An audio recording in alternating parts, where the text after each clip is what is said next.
Hi, I'm Richard Mann, and this is Gunsight Academy instructor Eric Ingersoll, and we've been talking about sighting options for the AR-15, specifically an AR-15, a fighting carbine.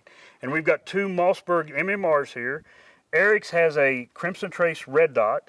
This one has a Crimson Trace battle sight, which is 3.5x magnified fixed power. And then we also have a Crimson Trace reflex sight here, which is non-magnified. Eric, for the classes you teach, the students, that proper application of a fighting carbine, what do you prefer sight-wise?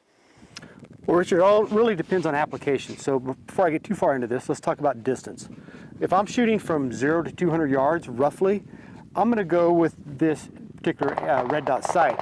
Because what that does is on close quarters, if I'm going around cars under something or working inside in a close environment, yeah, I can shift the position of the sight, and all I have to do is put the dot on whatever I'm aiming at. Yeah, the dot doesn't have to be centered or anything. Parallax free. That's correct. The rear stock can be completely collapsed or completely pulled out, so I'm good to go on close distances. Now, as a general rule, if you're going 200 to 400 yards on any type of engagement, you're going to want some type of magnified optic. In your case, you have the fixed optic at 3.5? Exactly. Okay, so the only difference really in that one, it's a good sight. However, when you get a cheek weld on it, you have to get the proper cheek weld and have the sight set to the proper distance so you can actually look through line your eye properly behind the sight. Well, and that's one of the reasons I have this reflex sight mounted up front. If I'm working at really close quarters, then I have an option of a non-magnified optic I can switch to. Yeah, that's good. Just by slightly rotating the rifle. And really, that sounds simple, but it all comes down to training. Yeah, so absolutely. If you just try and think that's going to work for you without training with you look kind of stupid. you're going to have a problem. Yeah, agree. We actually train that in our carbine class, so if you have one of those optics, we'll show you how to use it. So kind of in summary, distance matters probably more than anything, and then personal preference second.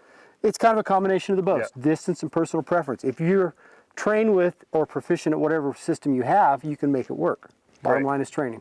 Well, man, thanks for the insight. Thanks for watching. And when are you coming to Gunsight?